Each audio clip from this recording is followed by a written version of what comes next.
ಮುಟ್ಟು ಜಾಸ್ತಿ ಆದ್ರೆ ಹೇಗಾಗತ್ತೆ?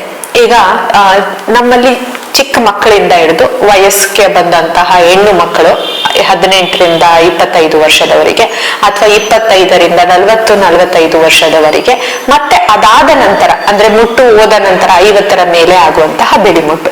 ಈ ರೀತಿ ಕೆಟಗರಿ ವೈಸ್ ಅಂದ್ರೆ ಏಜಿನ ವಯಸ್ಸಿನ ರೀತಿಯಲ್ಲಿ ನಾವು ಬಿಳಿ ಮುಟ್ಟನ್ನ ಕಾಣ್ತೇವೆ.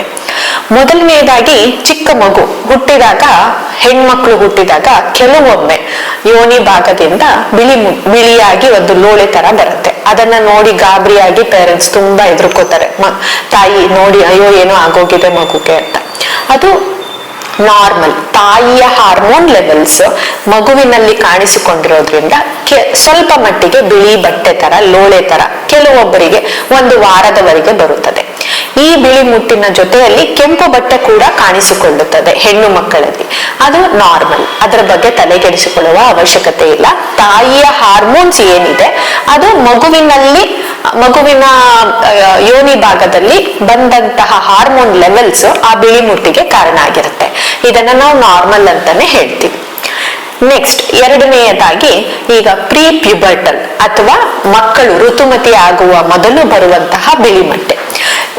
ಚಿಕ್ಕ ಮಕ್ಕಳು ಸುಮಾರು ಈಗಿನ ಕಾಲದ ಲೆಕ್ಕಾಚಾರದಲ್ಲಿ 10ರಿಂದ 15-16 ವರ್ಷದವರೆಗೆ ಋತುಮತಿ ಆಗುವ ಸಂದರ್ಭಗಳನ್ನ ನಾವು ನೋಡ್ತಾ ಇದ್ದೇವೆ.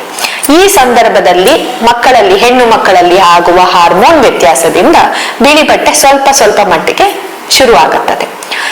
ನೆಕ್ಸ್ಟ್ ಬರುವಂತಹ ಏಜ್ ಗ್ರೂಪ್ ಅಂದ್ರೆ 18ರಿಂದ 25 ವರ್ಷ. ಈ ವಯಸ್ಸಿನಲ್ಲಿ ಹೆಣ್ಣು ಮಕ್ಕಳಿನ ರಿಪ್ರೊಡಕ್ಟಿವ್ ಆರ್ಗನ್ಸ್ ಅಥವಾ ಏನು ಸಂತಾನ ಉತ್ಪತ್ತಿ ಆಗಲಿಕ್ಕೆ ಬೇಕಾದಂತಹ ಆರ್ಗನ್ಸ್ ಇರ್ತವೆ ಅವು ಡೆವಲಪ್ಮೆಂಟ್ ಆಗ್ತಾ ಇರ್ತವೆ. ಆ ಟೈಮಿನಲ್ಲಿ ಆಗುವಂತಹ ಬಿಳಿ ಮುಟ್ಟುಗಳು. ನಂತರ 25ರಿಂದ 40-45ರವರೆಗೆ ಹೆಂಗಸರಲ್ಲಿ ಸಾಮಾನ್ಯವಾಗಿ ಕಂಡು ಬರುವಂತಹ ಬಿಳಿ ಮುಟ್ಟುಗಳು. ನಂತರ ಮುಟ್ಟು ನಿಂತ ನಂತರ ಅಥವಾ ಮೆನೋಪಾಸ್ ಅಥವಾ ಹೆಣ್ಣು ಮಕ್ಕಳಲ್ಲಿ ಋತು ಬರುವುದು ನಿಂತ ನಂತರ ಮೆನೋಪಾಸಲ್ ಏಜ್ ಅಲ್ಲಿ ಬರುವಂತಹ ಬಿಳಿ ಮುಟ್ಟು. ಈ ಬಿಳಿ ಮುಟ್ಟು ತುಂಬಾ ಸೂಚಕ.